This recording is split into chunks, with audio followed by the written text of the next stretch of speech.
Good evening, everybody. Episode 5. It is, wow, let's say Thursday, December 27th, 2012. I'm Mike Kane, along with John Valenti. This is the Mike Kane Show. John, how you doing? Good, Mike. Happy holidays. Happy holidays to you, too. Merry Christmas. How was your Christmas? It was delightful but unpleasant fall since we're in a tough week as Giants fans. Yeah, I'll agree with that. Just go. I mean, I'm going to let you start this one off. As we know, they were in Baltimore this weekend, this past Sunday.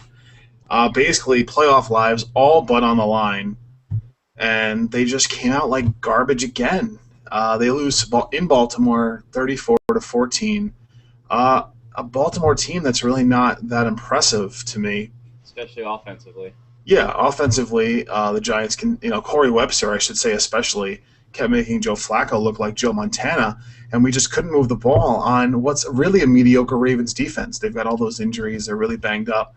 We should have moved the ball on them, and we just didn't. And for the second week in a row, we got absolutely beat down in two games that mattered the most. What Well, happened?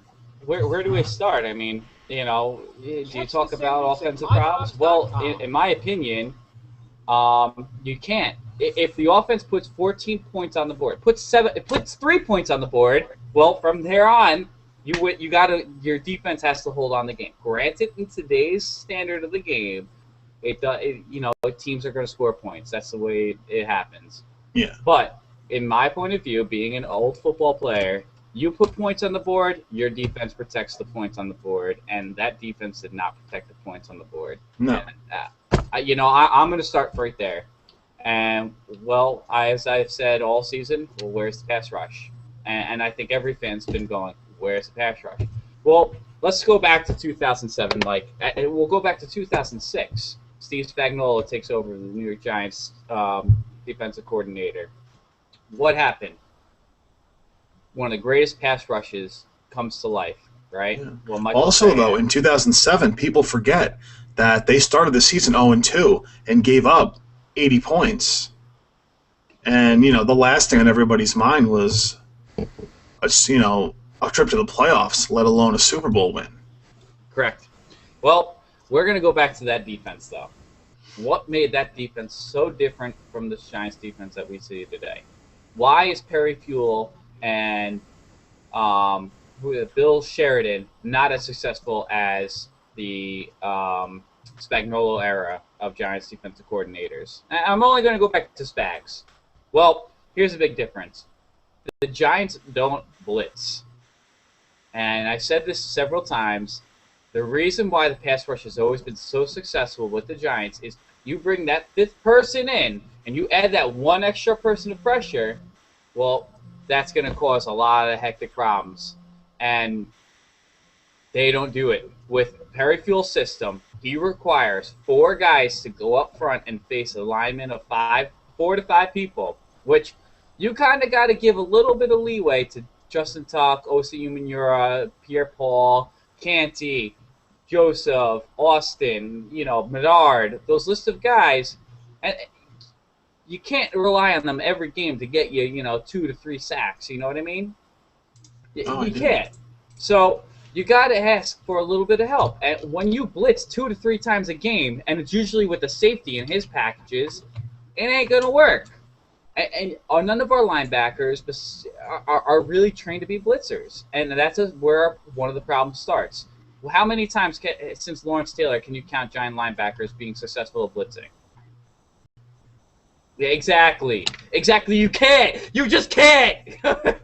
and Giants do not like drafting good linebackers within the first 2 rounds. And the best one they did was Clint Sintom, and he was a 3-4 outside linebacker, so he was meant to be a defensive end. They failed completely on making him a successful outside linebacker, and look where that went. So, we start with the defense. Well, let me just throw this out there because you talk about sacks. If you go through the linebackers, and it can show that they're not blitzing, Michael Boley, half a sack.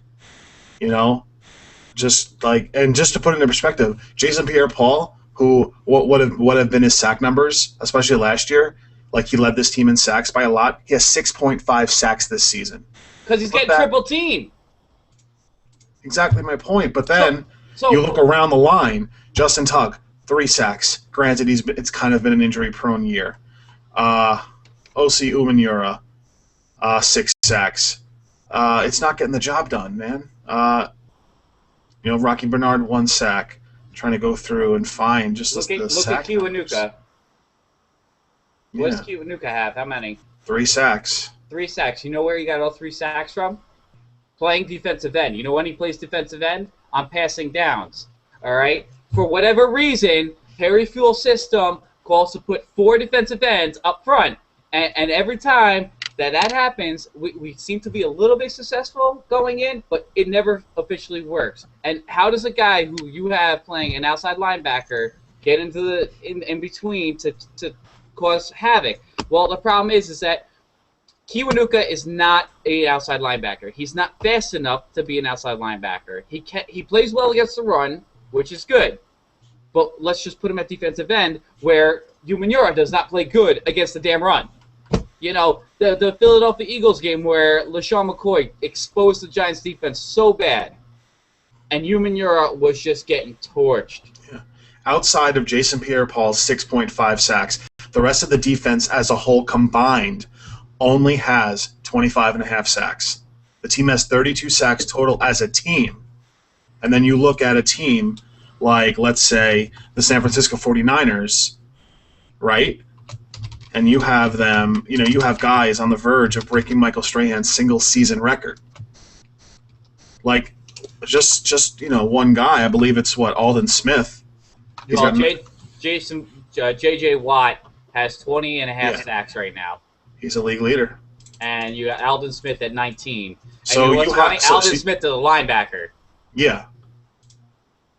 So you want to talk about Giants not being able to blitz? The only guy that can probably bring a blitz is Chase Blackburn. And to finish what I'm going with, this is going to take a little bit to elaborate on. That's fine. Take all the time you need. When we've seen Giants defense so successful this year, we've seen a 3-safety set, right? You have Kenny Phillips, Antrell Roll, Stevie Brown. And Stevie Brown, correct. And that's when the Giants defense is so successful because you get to do whatever you want with Antrell Roll, and which you got to give Antrell Roll is probably one of the most underrated players. He will piss you off a lot at times, but man, oh man, does he come up with awesome plays as the Giants. And that's why he's worth the freaking $8 million he gets paid a year. Can you say the same about Corey Webster? Well, you know what? You got to give some players like, hey, you're having a down year. We got it. But Corey Webster, who else are you going to play? you got to play him. And Corey Webster got absolutely manhandled by Torrey Smith on Sunday. Just, they threw to him all day, and he couldn't. Torrey Smith beat him every time. Yeah, but again, you know what I said is that who else are you going to go to? I know. Go to Corey Webster, who at least put good coverage on him, but not good enough. Let's put it like that. So, hold on. Now, if you'll understand what I'm going to get to, right? So, you see the Giants defense successful with the 3-safety set. Well, why not replace Kenny Phillips with Will Hill? I mean, why not? You praise this guy. You read it in the news that he was one of the best prospects coming out of college. Didn't go drafted because of personal problems. And then he's playing phenomenal defense. Well, why not put him? Can you answer that question? Exactly. Oh, all right. So now instead of doing the 3-safety set that we're used to seeing, and having 2 linebackers, 2 cornerbacks, and 3 safeties, well, now we're going to go with 3 linebackers. We're going to go with 2 cornerbacks and 2 safeties. Except when we have the slot receiver on the field, instead of double coveraging him with the safeties, we're going to put the safeties and the cornerbacks into his own coverage and let them fly all over the place. What? I mean, you want to talk about a Giants defense that is god-awful in cover 2. This has got to be the year. Corey Webster needs help, okay? You got to double cover with him. And you know who's going to be a really good player that can do that, Mike? Who has, I think, the most turnovers or interceptions on this team? Stevie Brown. Thank you. Well, we don't do that with Perry Fuel! And there it is, Mike. There is the biggest answer of why I am complaining is Perry Fuel. He makes no adjustments. he came out with a 4 linebacker set, Mike. Granted, I think that Spencer Pasinger and Keith Rivers should be playing more than they should at linebacker. And there's another guy I'm missing in there that he doesn't play a lot of that I would like to see more. Give me 1 sec. Can look it up real quick. Linebacker Herzlich, right? So he has Jaquan Williams, right? Jaquan Williams, Boley, and Blackburn usually starting, correct? Yeah, which is fine. But like last week, we saw Boley being benched. Well, your best outside linebacker, you're going to bench him. I mean, granted, he might not be having a great year himself, but your best. This is the leader of your linebacker group. You're benching him. Okay, and then you're going to put Blackburn in coverage. Now, the people will come up to you and maybe even Fuel will say, well, wait a minute, I do blitz. Well, no, you don't. What you'll do is you'll take a defensive end, you'll drop him back into coverage, and I've seen him do it with Chris Canty, by the way, which I have no idea what the hell he's thinking. He'll drop them into coverage and then blitz a linebacker. Well, no, that's not a blitz. You're just bringing the same 4 people, but with a different person. So I think right then and there, the biggest problem, and this is why Buffalo Bills did not try any which way to take Parafield back, was because his defensive system does not work correct. Granted, he's got the right mindset. The 3 safety set has worked out very well with him, but he makes no adjustment to fix it when he's losing players, right? He tried this. I give credit. I always like to see different things going on. You know, the 4 linebacker set, 4 defensive ends up front, but it didn't work. But you still did it. Like, why are you still doing it if it doesn't work? You're in halftime. You still have a chance of winning this ball game.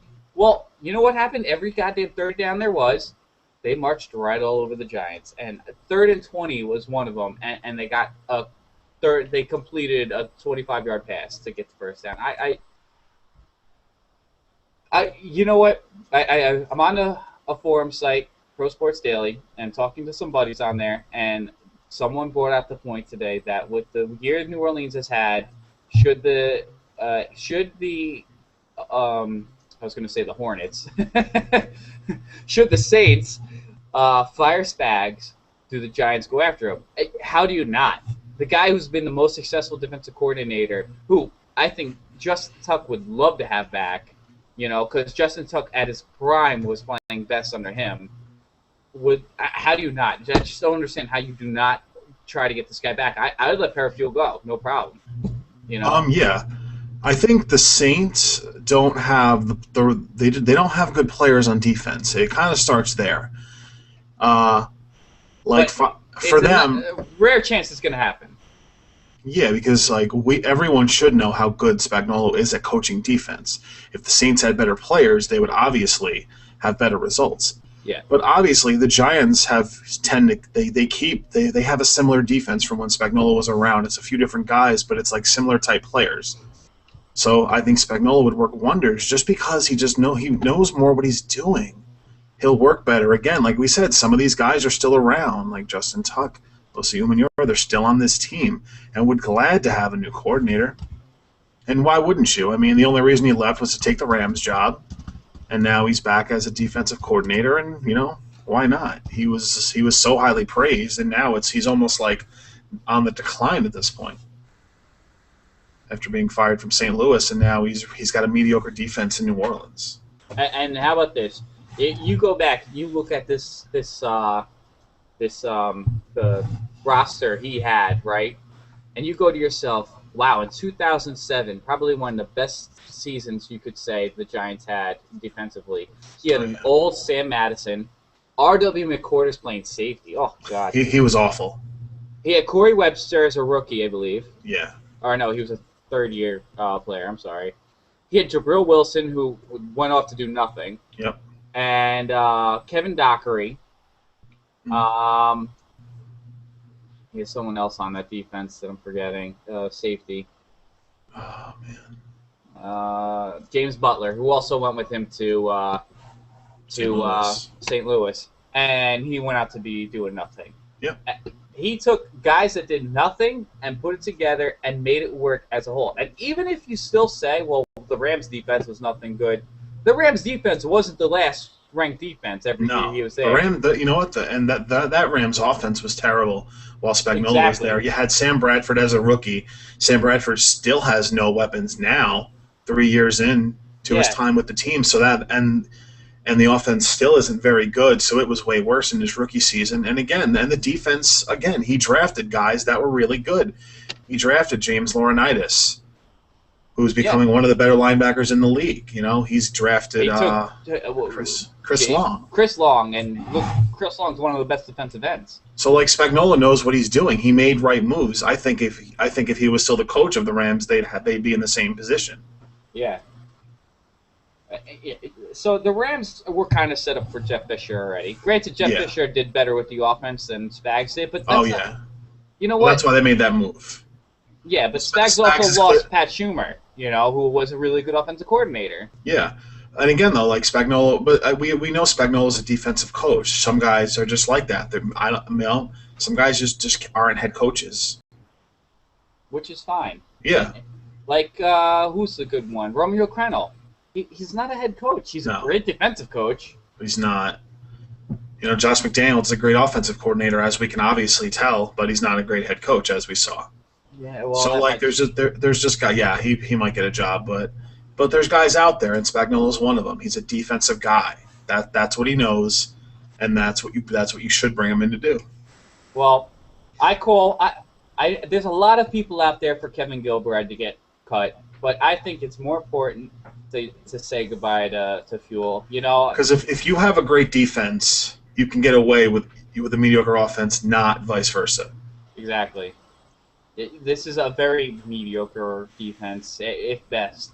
And unfortunately, we all, maybe we all overrated the Giants. You know, let's not forget they won the Super Bowl last year, but they were still a 9-7 team that got hot. Maybe we overrated the Giants. They're a 9-17 probably this year too. But yeah, they're 8-7 now, so they're right around. But the problem is I don't think they were overrated, Mike. I really don't.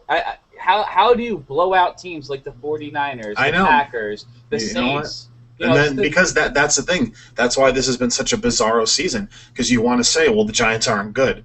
But then you look at the wins they have this season, and it's mind-boggling that they can not just beat, but destroy the teams that they've beaten, and then go out and lose 34-0 to Atlanta, and then get killed 34-13 to Baltimore. It doesn't make any sense. Well, and people will argue, well, Atlanta's 12-2. Well, Atlanta's not a good 12-2. Yes, they're like the Giants. They're heating up pretty good right now. Yeah. But they're not playing like they're not the best. They're not the Patriots in my eye. I mean, granted, the Patriots didn't come out great against Tennessee, but Tennessee then again also came to play that day. Yeah, but still, like what? So Atlanta's no better or worse than San Francisco. I think Green Bay's better than Atlanta right now. I agree. And the Ravens are a mediocre offense at best. Their defense is way better than their offense, and that's a stretch because their defense hasn't been very good. I don't think the Giants are overrated. I think the Giants are just when it comes to defense, they're not adjusting. You know what? Like I said earlier about Corey Webster, I think you could say the same about the offense. The offense is not going to win you every game. It's just proven in the NFL. Right? The Patriots have had games where Tom Brady was not good. It happens. Eli won't be good every game. You've got to give him that respect. And you know what? The problem is that people will give all those guys a pass. They give Aaron Rodgers a pass. They give Tom Brady a pass. You know, they give Peyton Manning a pass. But the Eli Manning, for some reason, man, that stretch of games before the bye week when he wasn't very good, everyone's saying, well, Eli Manning must not be very good. And now these last two games where Eli Manning did not have good games, obviously, and now it's the same talk. Whereas, you could say the same about Mark Sanchez too. You know, because look what Sanchez has to pass to, and he has not a good offensive line. but Sanchez just doesn't know how to throw the ball accurately. We got that. Trust me. I'm just giving the. if I give the guy a little bit of benefit of doubt, is that he's got no one to throw the ball to, and he's got no offensive line. Not a very good offensive line. Yeah, and I think with Eli Manning, since David Deal has been playing again, I don't know why he continues to be on the field because Well, he cannot block. like And it's given Eli Manning that much less time to throw the ball. And it doesn't help that Akeem Nicks has probably been at 50% most of the season. They have to be missing Mario Manningham because Ruben Randall's made a couple of good plays, but he's really not turning into that third receiver they want. They've really been neutralizing Dominic Hickson, and Victor Cruz has just been getting hammered and pounded all season. all right, so if we're gonna talk about offense, Yeah, let's right? move to offense because we know the problems on defense, but this And offense, I think the biggest problem is Perry Cool. It yeah. starts with him, and I think that's my biggest problem with him. Now we're gonna go to offense. Yeah, I can't really say Gilbride's the complete blame here, but that was our problem last year. well, yeah, but you kind of do put because there's some dumb play calls that he does, especially with like fourth down and or third down and 5, and he runs that stupid shotgun draw play. I mean, if I'm a defense, I know I got to prepare for that, Yeah, or 3rd and 1, let's take a deep shot down the field. Yeah, but all right, you said it exactly right, David Deal, go. Why is he playing? I don't know. Is he better than James Brewer? I have no idea. I've never seen James Brewer play because the Giants just don't like doing it. And that's where I blame Coughlin because Coughlin doesn't give rookies respect like that. And I can say he's only played David Wilson out of just because. Exactly, because of injuries. And in which they give too much respect. You know what? Bradshaw's a great leader, and I would like to see Bradshaw in the game. But he just doesn't. He's not, having a down year, too. Yeah. And it looks like it's going to be many down years to come. Yeah, I think so. How about the other guy? The guy they just signed from he wasn't even playing. I don't even know his name. Oh, what, the running back? Yeah. What, Lumpkin? Lumpkin. What do they see in him? I have no idea. You got a guy who was the 3rd best running back prospect coming out into the NFL draft last year, whose rating for being a pass-catching running back, which is like Eli's favorite damn thing. We don't pass to him. We don't. It's like they're trying to push guys. When Locklear was playing instead of Deal, the offensive line was playing better. Well, obviously, Locklear got hurt and he went on IR, so that option got taken away. And you can clearly tell that guys like Kevin Booth and David Boss, they're hurt, dude. You can tell. Yeah. And I don't think David Boss is the center of the future here. No. I think he's a guard at best. And even Chris Nee, you can tell those 3 guys are not doing well. So you have a backup guard on the left side in Kevin Booth. You have a good fill in the hole for the center, David Boss, who's a better guard, and then Chris Nee, who's injured, and then Will Beatty. I think he's probably been the most outstanding freaking tackle on the Giants. I gotta give him credit. He had a slow couple of years as far as his development, so for him to come around, it's huge now because we need him. Yeah, exactly, and I think he's very much the tackle of the future. Yeah. All right. So now let's break this down. Wait, we got 2 more things on the offense. All right. Yeah, go, please. Jake Lawler, you notice how he's gone. Yeah. Big difference, obviously, you see there. Why? Because Martellus Bennett does not block for shit. No, he's just another receiver. Exactly, and it pisses me off. A guy that size cannot block anybody. And it really annoyed me because he almost got Hakeem Nicks hurt really bad last week, and that really bothered me. Yeah. And then, like you said, with that 3rd receiver, I would like to see Randall or Barden or put Barden as your number 2 and put Cruz back in the slot. If you have, instead of putting Barden in the slot. I mean, that one game where Hickson and Barden and Randall all came out to play when the receivers were all hurt. Mike, I can't explain what's up with Coughlin and his. Coughlin's an offensive-minded coach, but he doesn't like playing them when they're young. I don't get it. He likes playing hurt people, but then he doesn't like playing hurt people, like Kenny Phillips. And with a team that relies so much on, working the draft and getting those guys in, it's almost amazing how they don't play because the Giants aren't a team to just go out and, get all these free agents. They've never done that. Yeah. So it does amaze me why some of these guys don't play. And look, we don't watch practice every day. Maybe there's something we don't see. So, I mean, Well, that's all. That's the only excuse I could really give to back up Tom Coughlin at this point. you're right. You're absolutely right. But the one thing though is you gotta like at one point during the game, especially when it's a close one, especially let's say halftime when you're looking at going over a few tapes, you're like you got guys watching the tapes all day upstairs, right? Yeah. Reviewing, sending you down pictures. Well, if you know what the problem is, let's say David Deal. Oh, I understand. Like he's one of your veteran guys, but eventually you got to say, all right, this guy ain't getting the job done. But if Eli's time to throw is going from like 6 seconds to 4 because David Deal's not making his blocks and guys are running over him, that's a problem. Exactly. All right, so break it down, Mike. All right. So now, the Giants, who were once 6-2 and on their way to a division title, now can obviously only be the 6th seed. And for that to even happen, we have to beat Philly, which, quite frankly, I know Philly's terrible, but why wouldn't Philly want to show up and completely end our season on Sunday? Why not? That's right. Vic's playing, LaShawn McCoy's playing. So that pretty much that says enough right there. And if we have to beat Philly for anything to be even possible, then we need the Packers to beat the Vikings. That's possible. Every which way is more than possible if you look at it. Oh yeah, it's more than possible. It's just that we need so much help for this. So yeah, we need Green Bay to beat Minnesota. That game's at Lambeau Field. So that works in our favor. The Packers have something to play for because if they win, I believe they get the 2 seed. Right. So they have something to play for. I don't think they're going to rest their starters. Right. Oh, we need the Redskins to beat the Cowboys. That would then knock the Cowboys out, and then the Redskins would win the NFC East, but that would still give the Giants a chance to sneak in to the playoffs. That's also possible. Griffin, he wasn't 100% against Philly last week, but I think he says he's going to be good to go this week. So the only time I'm ever going to root for him ever is this Sunday. And then the tough one, you need the Bears to beat the Lions. I believe that one's at Soldier Field. And the Bears have a lot to play for because they're not even in yet, I don't believe.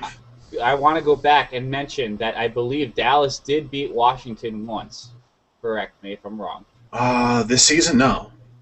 Oh, yes, right. So, but if Dallas were to beat Washington, they will have the same divisional record, in which Dallas will then win the division. Yes. If Dallas beats Washington. So this is why it's an important game for Washington. It is. It is, because obviously Washington wants to win that division. And I mean, the only meaningless game we have is Detroit at Chicago, because Detroit has nothing to play for. And the same with the Eagles. The Eagles really don't have anything to play for. So I want to say, though, that Detroit has something to play for because Jim Schwartz is probably not going to get fired, but will be putting his job on the line if he absolutely loses. And I honestly, for Philly, and I think the same goes for Detroit, it's your division rival. You have a chance to knock your division rival out of the playoffs. If guys don't get up for that game, then what do you're still getting paid. You're still going out there and playing a game. Some of those guys are probably playing for their jobs. The Eagles are probably going to be cutting a lot of players this offseason. We've already seen Jason Babin go. I would fully expect Asamoah to get cut. I would expect Rogers Cromartie to get cut, and the list will probably be a long free one. Agent. Well, then he's gone anyway. I don't see them re-signing him. I see a lot of players leaving the Eagles, and I think you're going to see a lot of guys playing for their job on Sunday. And you know what? If the Eagles beat the Giants, it wouldn't surprise me one bit. It wouldn't surprise me with the way the Giants have been playing, but I expect a lot, but I would at least expect that freaking Fuel comes out with his best defensive schemes. I don't care if Kenny Phillips is at 60%, you're going to play him. Yeah, just put up a fight. Don't, if the Giants lost the last week actually competing, I'd be more okay with it. Yeah, if they lost the last 2 weeks, hey, you lost to the Falcons 34-28. They put up a good fight. 12-2 team, what are you going to do? But from that Atlanta game, man, I know we haven't done a show since before that game. The second play of the game, Eli throws that pick to Asante Samuel. It's like you knew right there it was going to be one of those days, and it was. And it didn't get any better last week, obviously. Well, we're home this week. That's got to be the biggest thing for us. It's going to help. Yeah. Just need a lot of help. Is it likely? No. But you know what, Mike? there's a slight chance. I would put the chance of 50-50. You know why? Because look at all the teams that we got to watch lose. All of them play good teams. The hardest one is the Bears and the Lions. Yeah. But the Bears offensively ain't that good. And the Lions defensively ain't that good. So we got to see which ain't good side of the football is going to win. That's what's going to decide that game. Stop Brandon Marshall, stop Matt Forte, and Jay Cutler won't have anything to do. Exactly, and in which Jay Cutler's hurt. So you've got a great front four in Detroit. I mean, how do you a bad front four in Chicago? I think we're grasping at straws, but ultimately, do I think they'll make the playoffs? I don't think so. I don't think so. And then, as much as I want to say they would just go into the playoffs and get killed, that wouldn't happen either. Then they'd go on their run, but I don't think it's going to happen. Unfortunately, it's a shame. They were 6-2. They were 8-5. Even still, then they were still on their way, and now ever since that Washington game, they gave up all that momentum. Yeah, they could. They had the Redskins dead. They had the Redskins absolutely dead, and then they couldn't do it. Look at the Redskins. They keep winning 7 in a row. 6 in a row. 3-6 team. Now they're going to make the playoffs, more than likely. Go figure. All right, so let's put it in perspective like this while we're on the playoff topic. All right. Yeah. So we know we got Atlanta, San Francisco. Seattle can still win that division. Well, very much. And that will be a heck of a game. If they beat St. Louis and the Cardinals somehow beat San Fran, Seattle, I think, has the 2 seed, no? Or at least, no, probably the 3 seed. 3rd seed. Yeah. They're 10-5, I believe. Yeah, it looks like Atlanta and Green Bay might be 1-2. So we got Atlanta, Green Bay, San Francisco, Washington, most likely. Yeah. And then you got Seattle, and then who's ever a toss-up in the air. But for right now, let's just say the Cowboys, because the Cowboys – well, no. I think Minnesota. Let's say Minnesota, yeah. We'll say Minnesota to be fair. All right. And then you got in the AFC, you got the Patriots, you got the Ravens, Texans, Broncos, and then the Colts and Bengals. So, I think that's set. I think the Bengals clinch the 6, and the Colts clinch the 5. I don't think those can swap. I think Baltimore clinched the division. They're 4. I think, is it Denver or is it New England at the 3 seed? Let's take a look. Because those I'm pretty sure the Texans have a 1. I know they lost, but I think if they beat Indy, they're the 1. As of right now, the records are tied for Denver and Houston. All right, so obviously, but Houston right now wins that tiebreaker. I do not know how that would work. Are they technically the 1? Right now, it shows that Denver and Houston have the Z. All right, there you go. So, no one has clinched home field advantage yet. Go figure. So we're gonna have to see who wins that. Well, let's put it in perspective, Mike. Who do you think would be home field advantage? Who gets it? Honestly, Denver, because the Texans haven't been sharp lately, and the Broncos haven't lost. Broncos have won 10 in a row. Well, I would honestly have to. I mean, either way that goes, man, that's tough. Well, Kansas City at Denver, and then you got Houston at Indianapolis. So I think I'm gonna have to say Denver. Denver's gonna kill Kansas City. I mean, Wow, we could go see the Giants game for $24. Yeah. Wow. Really? That cheap, huh? That cheap. That's pathetic. Yeah. No. Go figure. Well, that or you could see Jacksonville at Tennessee for $6. Although Please. this has I've got to seen. be. Please. I've. Hold on. A 12-2 team, right, against a division rival is $16. How is that? I don't know. Whatever. I've been to some crappy games this year myself. I went to Buffalo, Jacksonville, and Buffalo, St. Louis. Well, no, because Tampa Bay Atlanta is $16. Yeah, but Tampa Bay's horrible, and Atlanta might rest guys. I don't know. I don't think Tampa Bay is the worst team. I don't know. Josh Freeman's been awful lately. All right, so who's the hottest team right now? You got to stop, Mike, going into the playoffs. Denver Broncos. That's not even a question right now. How do you not say Seattle? I'm going Seattle all the way. I gotta go Denver. Like, I know Seattle's getting hot and they're peaking at the right time, but I just think in a weak AFC, I think Denver's going to roll to the AFC Championship. I mean, their one playoff game is going to be against a mediocre team. You figure, all right, let's say everything holds up now. Denver, obviously Denver has motivation to jump up to the one because I believe they can avoid New England in the division game, I believe. Because like right now your wild card matchups are New England and Cincinnati. New England's going to roll Cincinnati.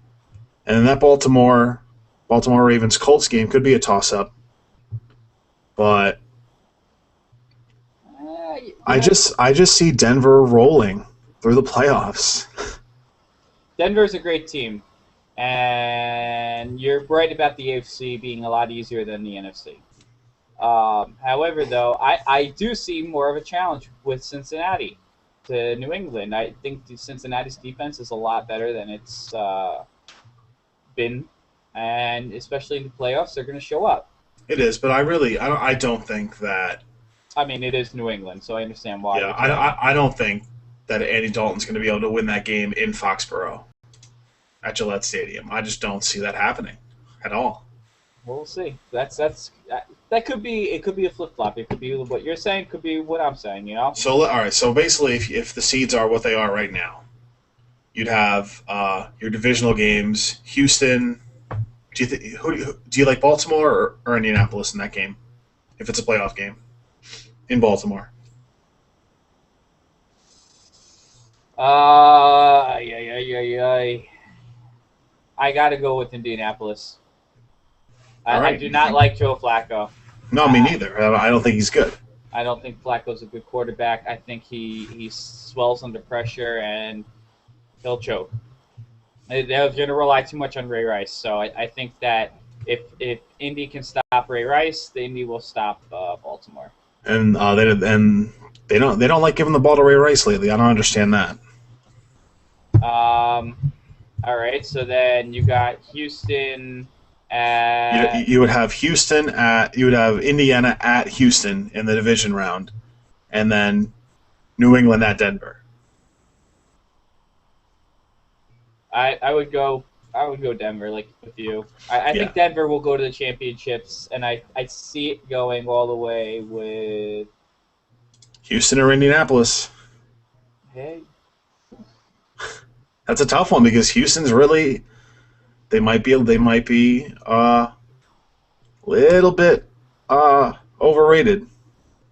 We'll have to see in terms of what their record is. We'll have to see what happens on Sunday, Mike, because that's a tough call. I know. Honestly, I like Denver in the Super Bowl.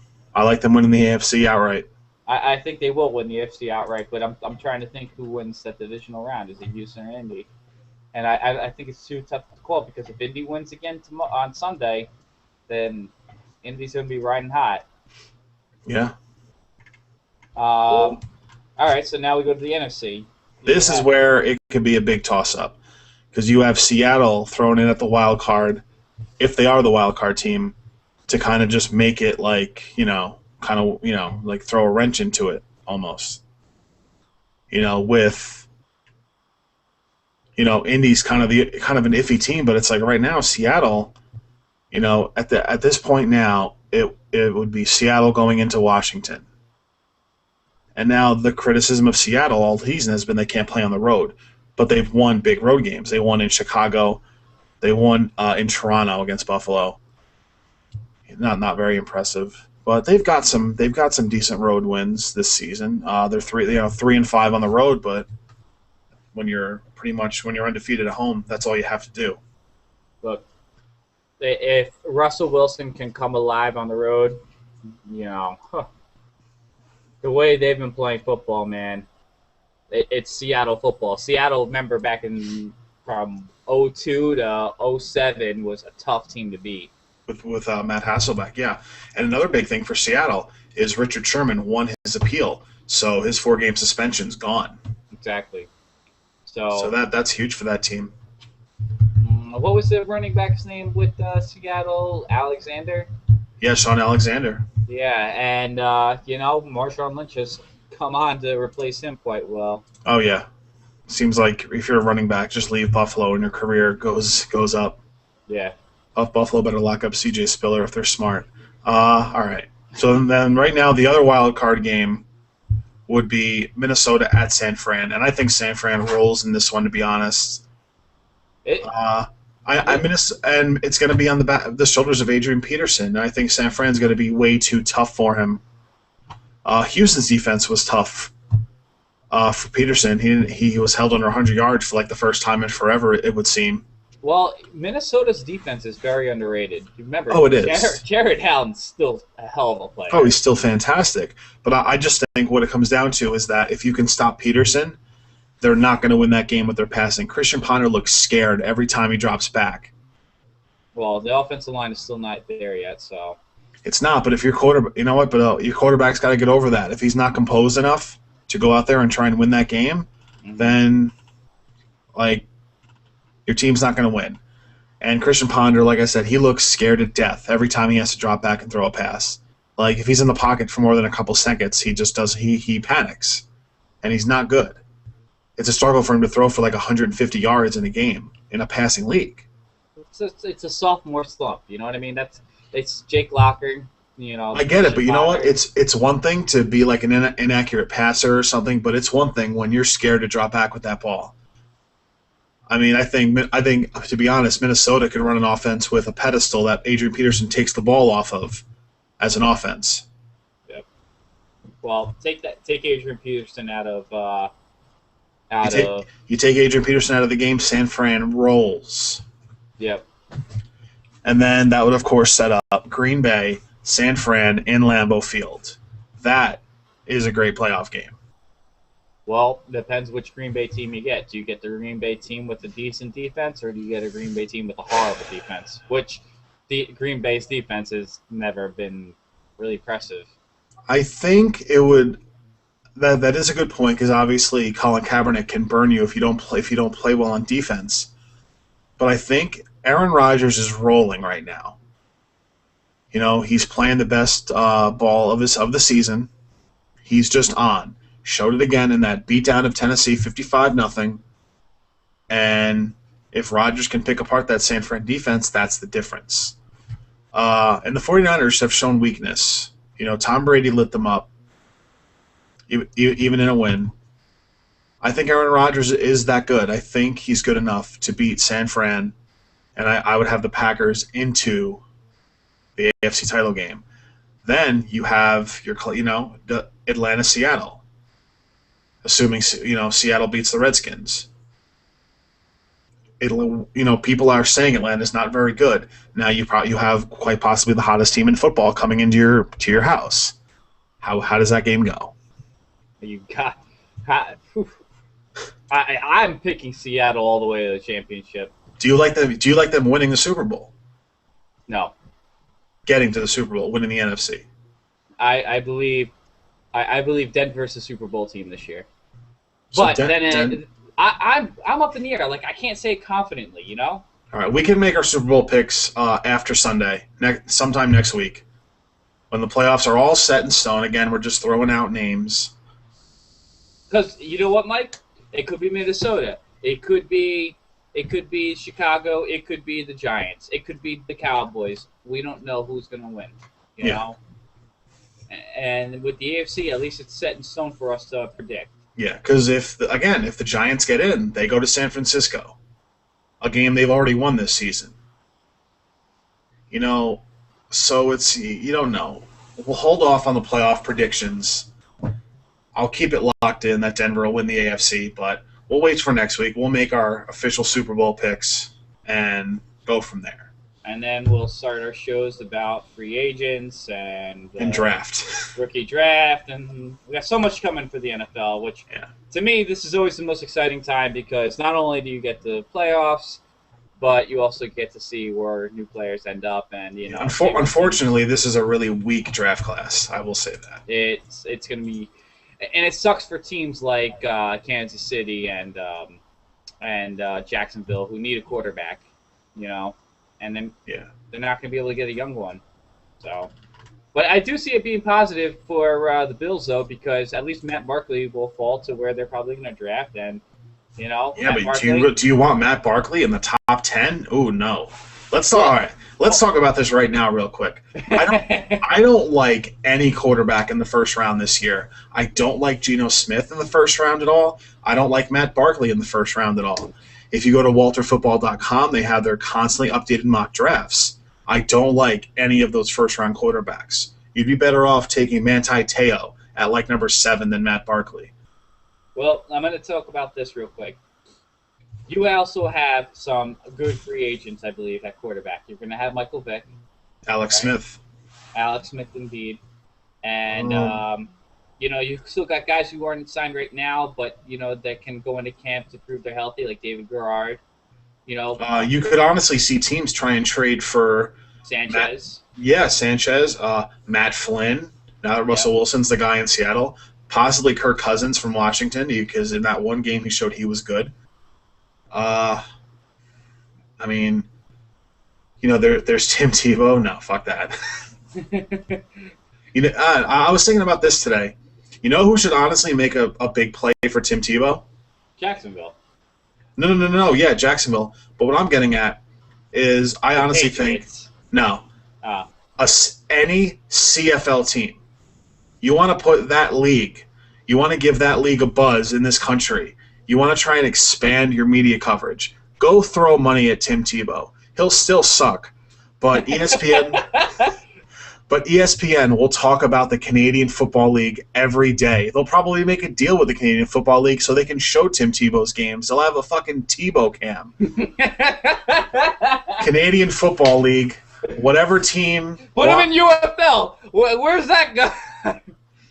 No, because all that crap's folded. The UFL doesn't even exist anymore. The Canadian Football League, someone in that league, you probably needs a quarterback. Just throw everything at Tim Tebow because you will get coverage in the United States and people will watch your league. You know what, Mike? I'm going to have to really, really get on your case real quick because I am a Tebow believer. Yes, he may not be the all-star quarterback that we. I will drive to fucking New Paltz and beat you up if you keep. Hold on, and let me elaborate. Can you say he's not a winning quarterback? All right, he is. Can you say he is not a winning quarterback? Thank you. Okay. Can you say that he brought your team to the playoffs? No. Yes.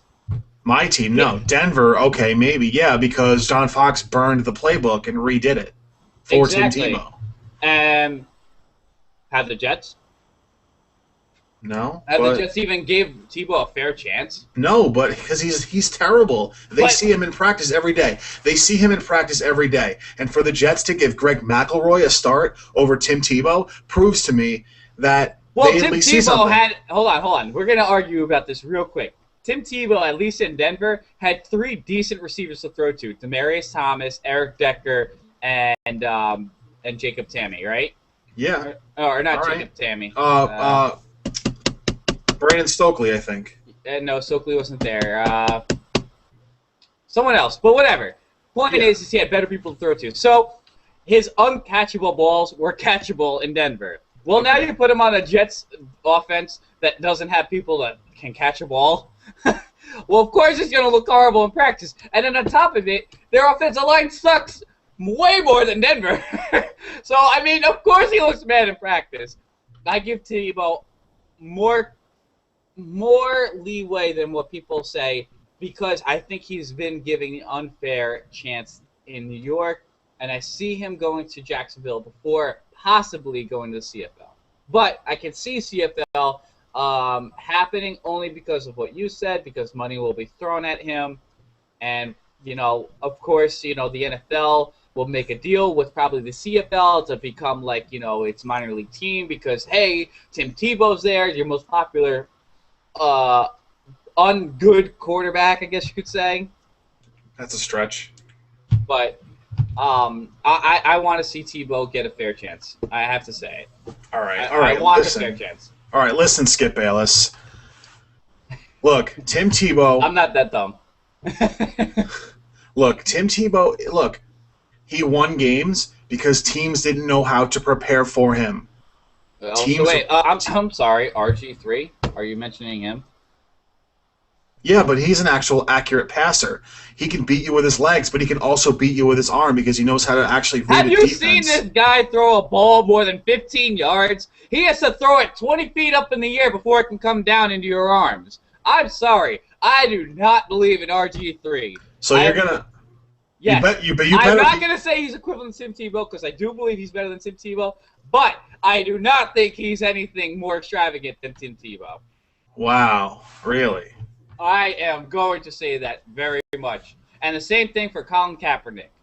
Quarterbacks like them that play in college football offenses do not succeed in the NFL. Yes, I will say that about Tim Tebow. He will not succeed in the NFL. But I don't think he's been given a fair chance to say he's not going to succeed. I think he's been given more of a fair chance. Defenses did not adjust to him in the early part. When defenses did adjust to how the Broncos played, they got embarrassed. The Bills embarrassed Tim Tebow. The Steelers didn't adjust their defense, said, no, we'll play normal, and then they got beat. And then what happened? The Patriots adjusted their defense, and they embarrassed Tim Tebow. And that's why I complain about the damn Giants, because they did not adjust to RG3.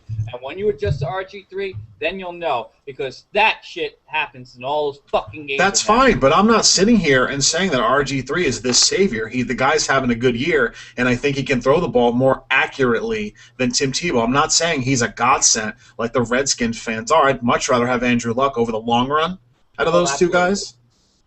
Without a doubt. But Tim Tebow will not win you football games anymore.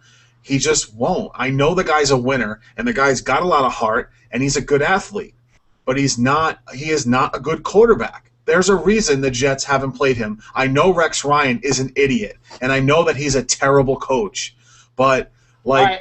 Well, you don't just put Greg McElroy out there instead of Tim Tebow when you've had him there all season. He practices every day. And you can say all you want. If it's receivers that are running bad routes and if it's receivers that just aren't catching a ball, the coaches will see that. No, I'm saying as in respect of the receivers he had in Denver were way better to catch his bad passes. You get what I'm saying? Yes, but I'm saying if their receivers aren't good enough to catch the ball, but Tebow's still kind of getting the ball there, I think that counts for something.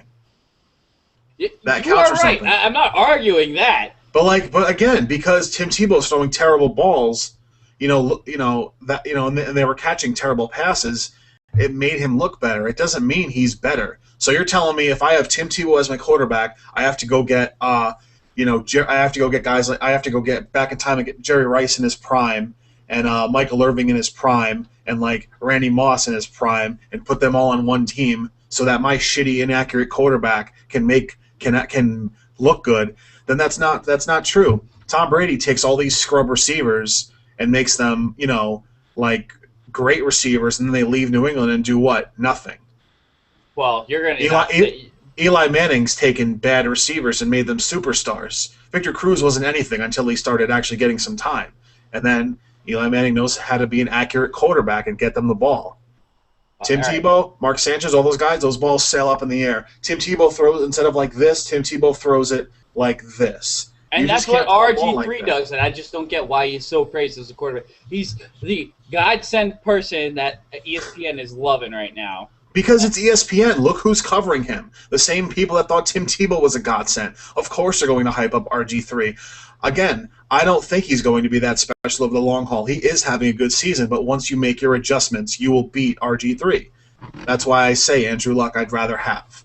All right. Well, let me just go and say why he's going to go to Jacksonville and why he might succeed in Jacksonville. No, listen, I'm going to agree with you right now and say that Tim Tebow in Jacksonville will put people in the seats because they don't sell out their stadium to begin with, and Jacksonville's a 2-win team. Tim Tebow will at least win 2 games. Well, and why I think he's going to go at least 8-8 for them? Oh, man, let me hear this. All right. Go, no, please. Here, look. Hang on. Look. All right, this new microphone, I have a mute button right now. It's all you. All right, ladies and gentlemen, children of all ages, please understand why I'm going to say Jacksonville will win a lot more than they have been with Tim Tebow. And that is why, because Justin Blackman, fresh young receiver like Demaryius Thomas. Keep that microphone on mute, buddy. I don't need your input. Okay. Demaryius Thomas. Fuck you. Demaryius Thomas is going to be Justin Blackman is going to be the Demaryius Thomas. You also got Lauren Robinson, and you also got Mercedes Lewis. 3 great receivers in Jacksonville. Then you got a semi-decent offensive line, at least a lot better offensive line than you got in New York with Tim Tebow. All right, and then you got oh my God, why can't I remember his name? A running back. What's his name? Unmute your button. What's the running back's name? Maurice Jones-Drew. Thank you. You also got Maurice Jones-Drew in Jacksonville. So already you're going to put Tim Tebow into a semi-decent offense, okay? Mike Mularkey. Keep talking about Tim Tebow. I'll mute this again. Mike Mularkey, who's a successful offensive coordinator with Atlanta, did pretty well with Matt Ryan. Now he gets a fresh young quarterback with Tebow. Blaine Gabbert's not this quarterback that they say he was.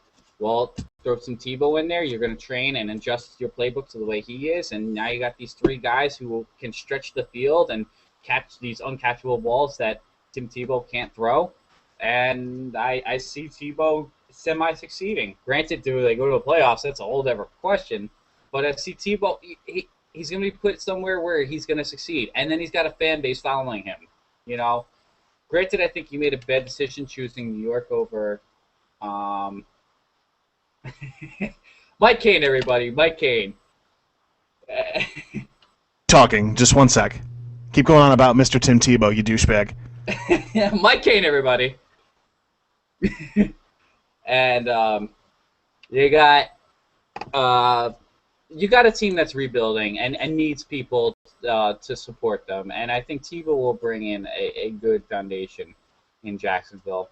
And I don't know if I believe in Mike Mularkey to be the greatest coach coming in, but I think that he can help and adjust because he also wants to win and show that he is a coach. He can be a coach. So, and the way John Fox did, John Fox fought for his job, One bad year in Denver could have cost him his job because, look what he did with Carolina. Well, he brought Tim Tebow, he adjusted, and now he got a hell of a gig now with Peyton Manning. So I think you put Tim Tebow in Jacksonville, he succeeds, and I don't think they're any better of a team than the other 4 teams they have to play against in the division, or 3 teams, but I think they're a better team with Tim Tebow. And to wrap up what I just said, Mike, I'll say this. I said that Tim Tebow goes in. He's got 3 better receivers, like you heard. He's got a better offensive line to play with. He's got a running back that can stretch the field. And he's got a better offensive coordinator, an offensive-minded head coach with Mike Mularkey, who will adjust because he's going to do what John Fox did, right? He's going to take a guy that, that probably isn't the best player, but your owner's going to want him to play because that's who's making you the money. And then you got to succeed and find which ways to do it. And I think Tebow, I don't think they're any better team than the teams in their division, but they're a better team than where they are today. I will agree with you only because Jacksonville is so terrible this year. Now, if you watch ESPN, I think it was Merrill Hodge that said signing Tebow will set Jacksonville back more, which I don't think is true. Only because, again, if you were going to draft a quarterback, you're not like it's not a strong draft class whatsoever this year. Exactly. So if you sign Tim Tebow, I would sign him if only Jacksonville. This is the only team will do it, and this is going to be Tim Tebow's last shot to do this. Because look, we can agree on this. Blaine Gabbert's terrible, correct? Correct. But Chad? I see a team offering a trade for him. I'll tell you that. Go ahead. Okay. That'll be our other segment. All right. Blaine Gabbert is. I can't believe we're doing a Tim Tebow thing, but whatever. Blaine Gabbert's terrible. Chad Henne is terrible. So we agree on that. So and Jacksonville, they're what 2-13, right? Probably 2-14, whatever. So if they have a team that obviously they'll sell tickets with him there without a doubt, they need that. Reason number that would be my top reason for bringing him in. I don't think he's going to improve the play that much, but all right, I would bring him in. 1-year deal, just 1 year. Not a lot of money, obviously. Hold on, let's take a timeout right there. Only reason why I'm going to say this, well, if you give him a 1-year deal and he shines, what if he walks? No, you look like a dummy. If he sucks, well, at least you can cut him because then you can just offer him non-guaranteed money for the second year. All right, you make sense. So, all right, 2 years, obviously non-guaranteed. So that if he is good, you can have a chance to re-sign him again long-term if you really want to. 2-year deal. I'll agree with you on that. I get it because, guys in contract years tend to perform better. Exactly. I mean, I agree with you on some things, but I ultimately don't think it will work. It'll work business-wise. It won't work on the field. And again, it's worth a shot because Jacksonville's so bad, and they don't have a good quarterback now. If Blaine Gabbert was going to work out, then obviously you would just kind of say no on that whole thing, but Blaine Gabbert's terrible, like I mentioned. Yeah, Jacksonville is the only team that should sign him and go after him because I think the Jets will cut him. Like he will request, I guess. And yeah, and then Jacksonville can sign him and go for it. I mean, it's a low risk situation. Everyone's making it. It is making it seem, and as much as I beat the guy up, he's worth a shot on a bad team like that. So, what do I think Jacksonville will do? Maybe they'll win 3 or 4 games. I don't think they'll be an 8-8 team. 8-18. That's what you said. I said 8-8. I said an 8-8 team. Oh, I thought you said 8-18. That's like 8-18. Well, just to reflect my thoughts, Mike, I think it depends on their schedule. And I said this already. Are they any better than the teams they play in that division? No. But they are going to be a much better team with Tebow, whether you agree with me or not. 1 sec. God damn it.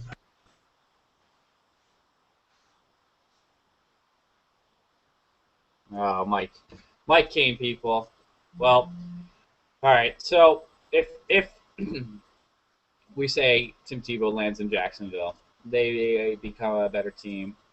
Mularkey's got to find a better defensive-minded coach to run a good defense. I mean, they tend to take these guys and who are good free agents and make them bad.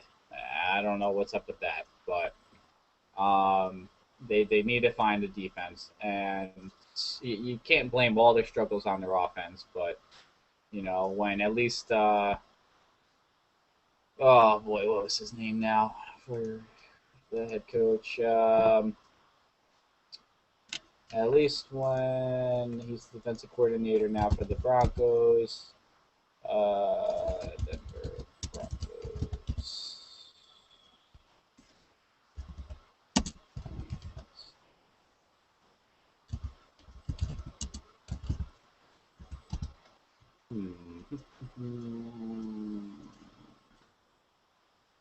Jack Del Rio. At least when he was there, the defense was good. So they got to worry about their defense because it ain't all the offense as well there. I said how Jacksonville's offense isn't as bad as their defense, and at least they got to also work on their defense. So, what's that humming? Got a loud noise from your mic. There you go.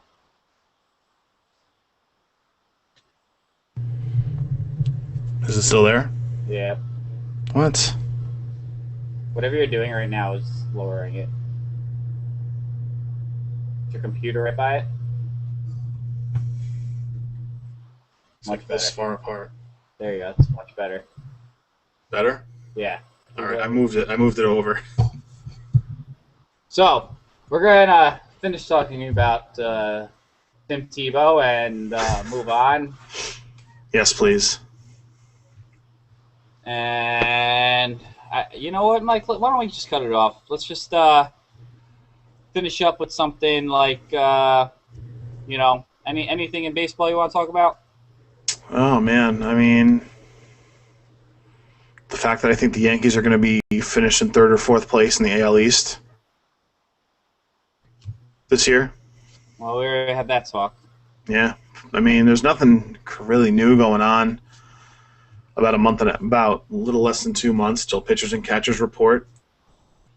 I just think it's going to be kind of a long season.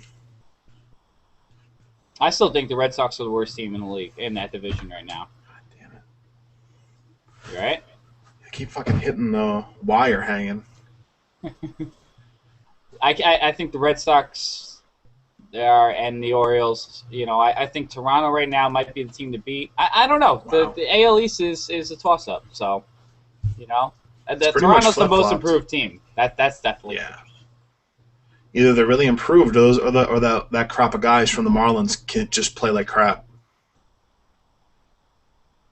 Who knows? I don't know. Baseball, I mean, since we last talked about it, it's not like the big dominoes fell. Josh Hamilton signed, and the Royals made that trade for James Shields, and there really hasn't been much over the last couple of weeks since we last talked about baseball. It's just kind of a waiting game, just kind of waiting for it to start. Hey, you know what? If the Yankees make the playoffs, it'll be a surprise this year. Be something to look forward to, right? I think the AL East is very much up for grabs. I think if Toronto is made out to what it looks like, well, then Toronto's going to walk away with that division. But yeah, you know what? If it's not, then I can't say how no team is. I just can't. I don't. Why not? Why wouldn't the Yankees make it over the Orioles or the Red Sox? Yeah, I mean it's possible. Anything's possible. This is the first year in a long time where a lot of teams are in it. A lot more fans can go into the season pretty optimistic. I mean, it should be an exciting year. It's definitely going to be a little unpredictable, which is a nice change for baseball, I think. Yeah.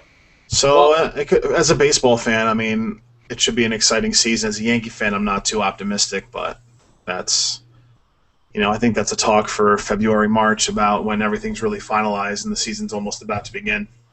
Well, let's take our last 5 minutes, Mike, and talk about the Nets firing Avery Johnson. What do you think? It came out. Now, if you didn't know, it was basically Darren Williams who ran Jerry Sloan out of town in Utah and had him resign.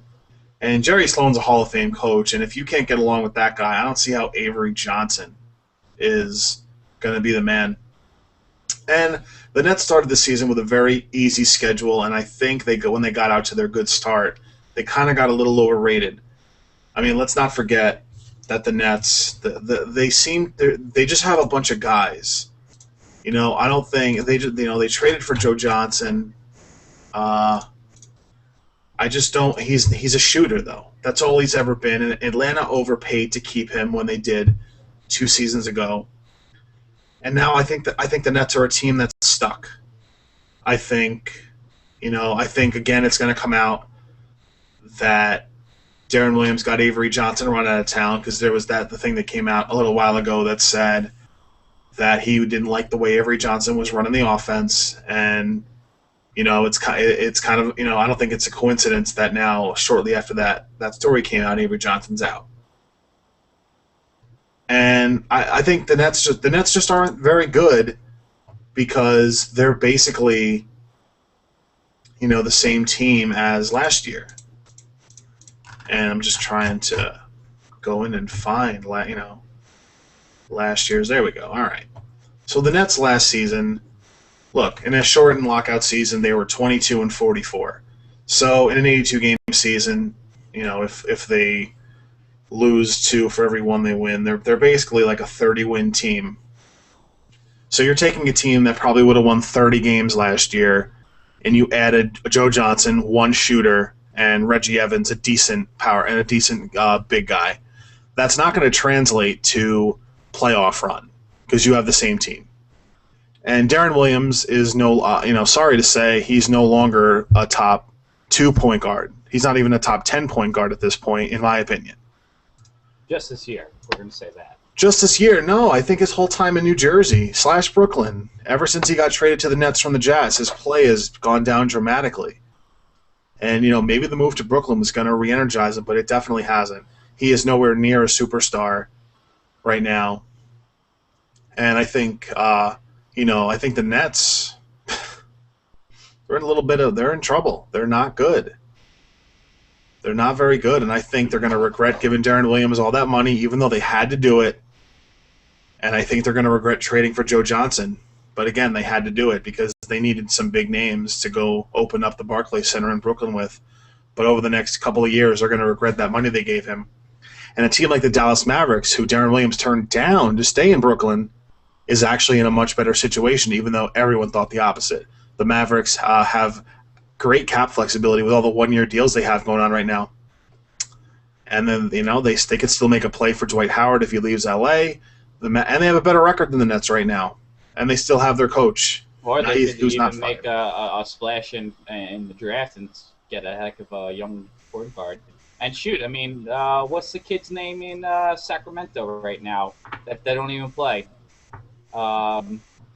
Isaiah Thomas? No, the other kid. Jimmer Fredette.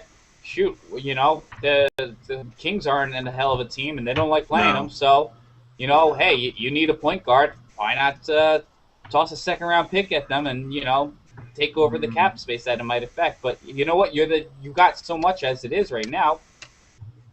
They could afford it. But I'm just saying Dallas, like you said, is in a good predicament, Yeah, they've got, like I said, all the 1-year contracts. They've got O.J. Mayo playing out of his mind. And Dirk Nowitzki's finally back. They lost an overtime game tonight to the Oklahoma City Thunder. But they're the Thunder, so it's not like exactly a shock. But I think the Nets are just a mess. P.J. Carlesimo is the interim coach right now. And, of course, the rumors are out there that maybe the Nets might go after Phil Jackson. But that's highly unrealistic. Phil Jackson would go to the Nets.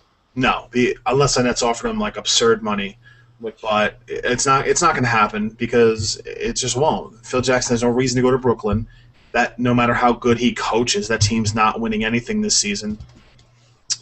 And yeah, that's really all I can say about the Nets. Do you agree with it? Do you agree with them firing Avery Johnson? No. I guess I get it. The team's not really playing well, but I don't think firing him and getting a new coach isn't going to really make the team play better, so to speak, in my opinion. Maybe it's something I don't know. Again, I just think the Nets they're not a good team, and I don't think the coach was the problem. They don't have a team. They just have a bunch of guys. They don't have a team like the Knicks or the Thunder or the Heat who just flow. Yeah, it's just a bunch of guys kind of on the same court with the same uniform on. They don't play as a team. And that's all I can really say about the Nets. I think they're just overrated. They look good on paper, yeah, but that doesn't translate to wins, and it's not so far. They're not going to beat the tough teams. They won easy games, and now their schedule's getting harder, and the results are showing. Correct. I agree with you. I don't think it was a wise decision to fire the coach right away. Especially because he won Coach of the Month in November. Yeah. I think they could have easily fixed the problem. So I just don't understand why rush that decision. Yeah. And you're right, like what happened um, with Jerry Sloan in Utah, with Darren Williams. You know, Darren Williams isn't going to get every Mike D'Antoni who's going to play with an offensive-minded system. Yeah. It just doesn't work that way. So I don't get why that would happen. And then, I don't know who would go in there. Who's going to fit? Who's going to clean that up? I don't see Stan Van Gundy going in there. No, not at all. What other coaches are going to be available? There's no one spectacular out there right now, really. There's no one that's spectacular that like Phil Jackson would be the most game-changing coach, but I don't think he could take that team and win a title with it. So if it's not Phil Jackson, it's basically just hire, if it's not Phil Jackson, hire any of these guys then. Well, I don't see Phil Jackson even working because with his triangle system, Darren Williams would hate it. I think so too. It's just it's almost like whatever. It's like you're gonna fire Avery Johnson to bring in who, basically like that. And I don't have an answer, and I'm not looking for an answer, but it's almost like I think the Nets are going to become like a coaching carousel. Guys just in and out, especially with that Russian owner, whatever the hell his name is, Prokhov or whatever. Yeah, Mikhail Prokhov, something like that. I don't shows how much I even care. I don't, have Jay-Z coach the team. I don't know. Joe Johnson, like you said, they needed to make that trade, but it was not a good one. Gerald Wallace was at least a semi-good deal they signed. He's a hell of a player. And they re-signed Joe Wallace, and he's been their best player.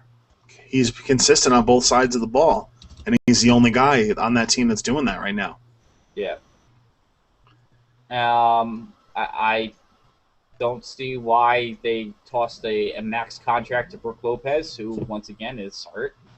Yeah, but he shows a little bit of promise. I don't think he's a very good rebounder for his height, which is unfortunate for him because he can score. He's one of the better scoring centers in the league when healthy, and his rebounds don't match up to his size. But and they had to do it because they couldn't get Dwight Howard. And I think Brook Lopez was going to leave. So, well. Unfortunately, they put themselves in a bad place, like you said, with the cap and with the amount of money they tossed it to the wrong people. Yeah, because they were the only team that would have traded for Joe Johnson from the Hawks. Now forget it; no one's taken him if they even wanted to attempt it. Yeah. And I don't. Could you see the Nets making a trade for Amari? Absolutely, actually. I think so too. If I'm the Knicks, I would take. Let's see. I'm gonna go see what contracts match up to Amari's deal. Give me 1 sec. Yeah, that's fine. Now it's now John's getting up like I was. I hear you, bitch. Oh shit. All right. So if you go to hoopshype.com, you can look at every salary of every player in the league. So I'll reference this as far as matching up salaries go. This season, Amari Stoudemire is making $20 million to round it up. It's like $19 million and change.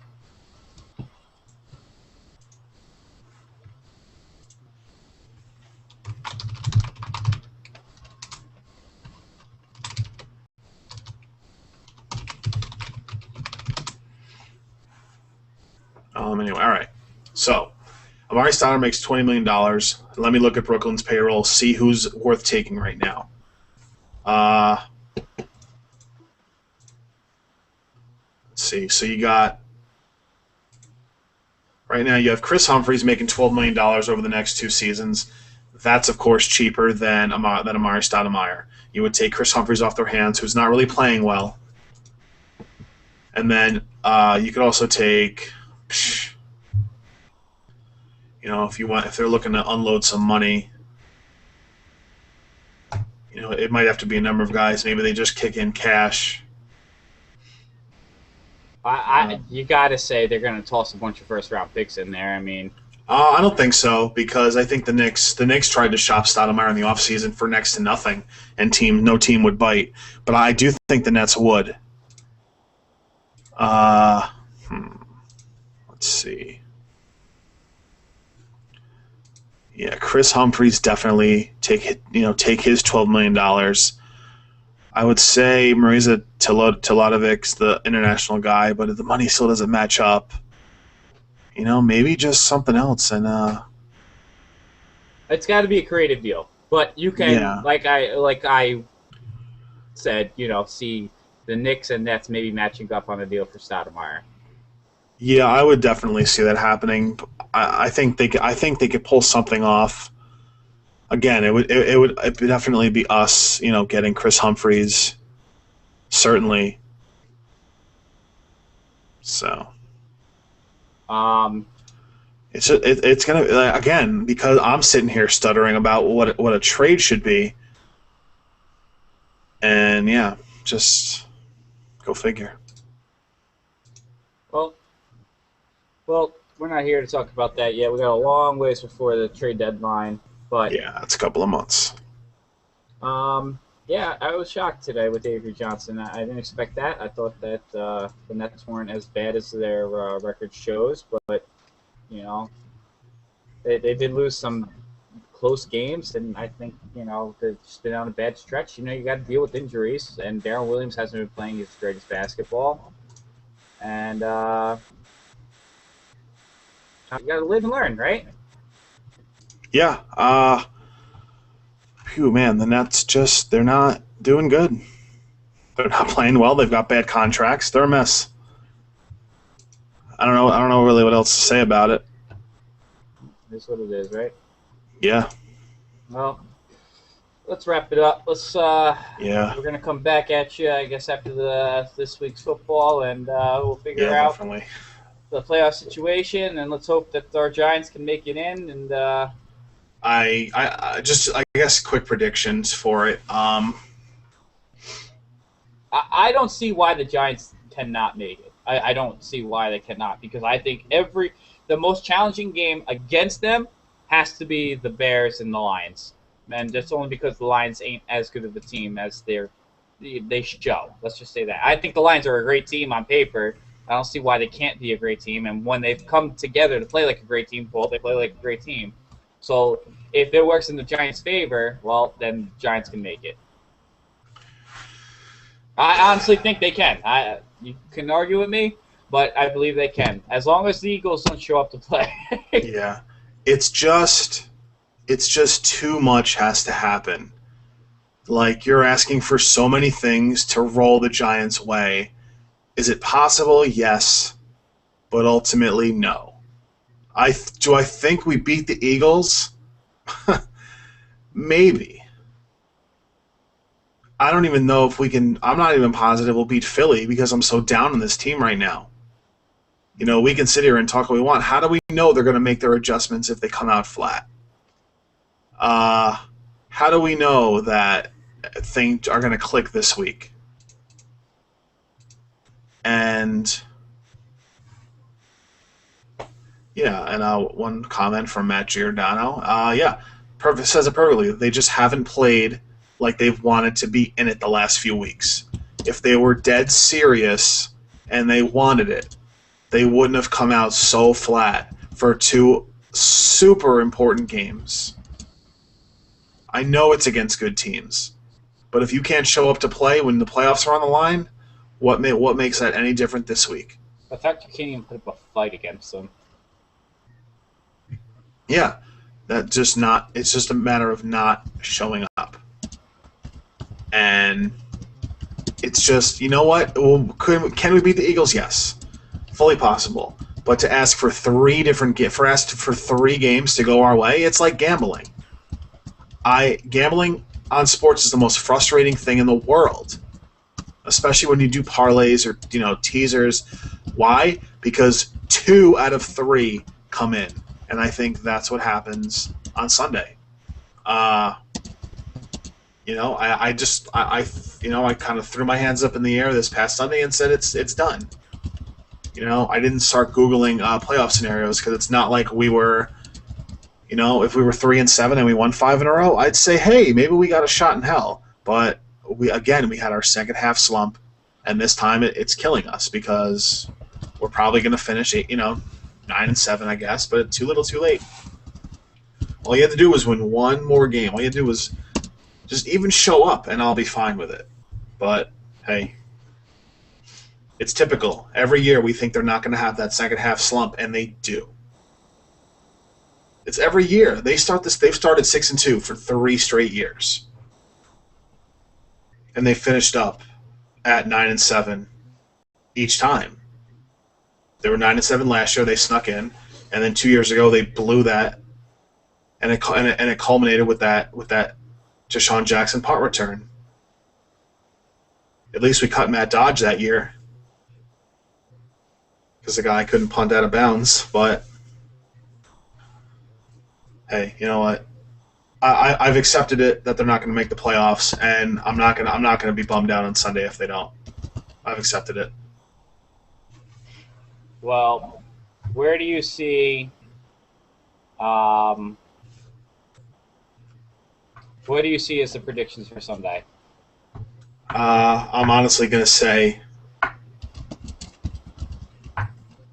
Eagles 17, Giants 15. Wow. Well, I don't think we're going to beat Philly. I think Philly, as bad as they have been,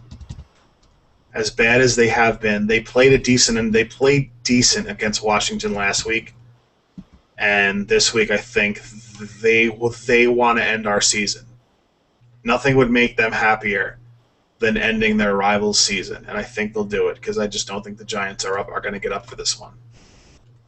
I think in their heads they've probably accepted their out. I don't care what guy comes out and gives that Al Pacino Any Given Sunday speech. It's not going to happen for them. I think they're going to come out flat again, and Eagles are bad, so the Giants won't get killed. But big day for Lawrence Tynes.